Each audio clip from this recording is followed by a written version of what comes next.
Mais um vídeo para amanhã. Hoje eu vi só o que está acontecendo. Esse para amanhecer, não landa, não olha, olha bem que pedra, campo dividido no meio e parte de terreno que chega quase na construção. Além desses meninos que landa, que está vindo todo dia para ir buscar esse pão de cada dia para vir comer.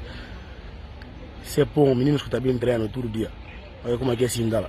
Sinda, cara de tristeza.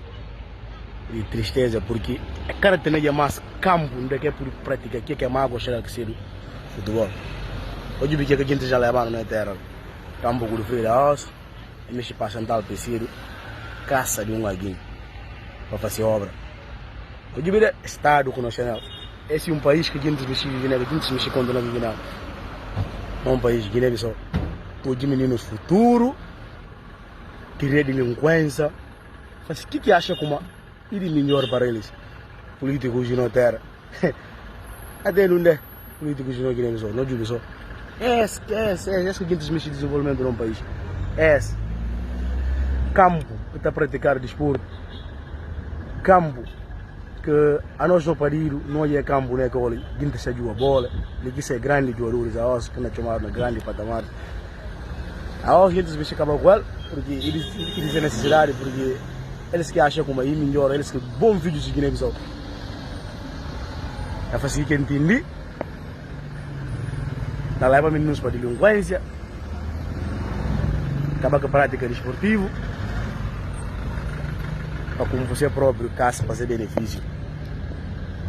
A nós não se viu como nessa situação hoje, que o menino está saindo nela, filhos de coitado, filhos de pobre, que está lá todo dia cedo, eles, hoje eles, filhos de coitado. Enquanto que os filhos de hora, talvez já na cama, outros vinham de passar-feiras na Europa, para vir passar para a escola, se a família na Guiné-Bissau. Enquanto eles na guerra são um dia para poder chegar à Europa, ou para poder se enganar, qualquer que seja, para tomar o futebol mundial, para poder ajudar a sua família. Ele ser filho, está estudando na boa escola,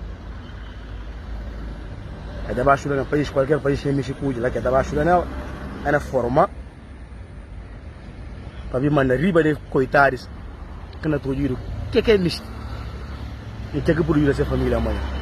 Bucada de meninos de escola, bucada deles mais campo de prática de desporto ou qualquer espaço lazer, que eu acho como que 10 anos que eu não pude ter para no país.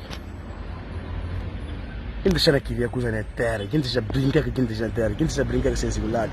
E amanhã também lá anda para falar, é próprios meninos que chegam quase a 18 anos para votar no partido, porque o homem se condena na poder, o homem se condena a mandar, ou porque o homem se condena a ser deputado de uma nação. Esse crime que eles estão fazendo aqui na Guiné-Bissau. Esse crime. Coitado de filhos de pobre.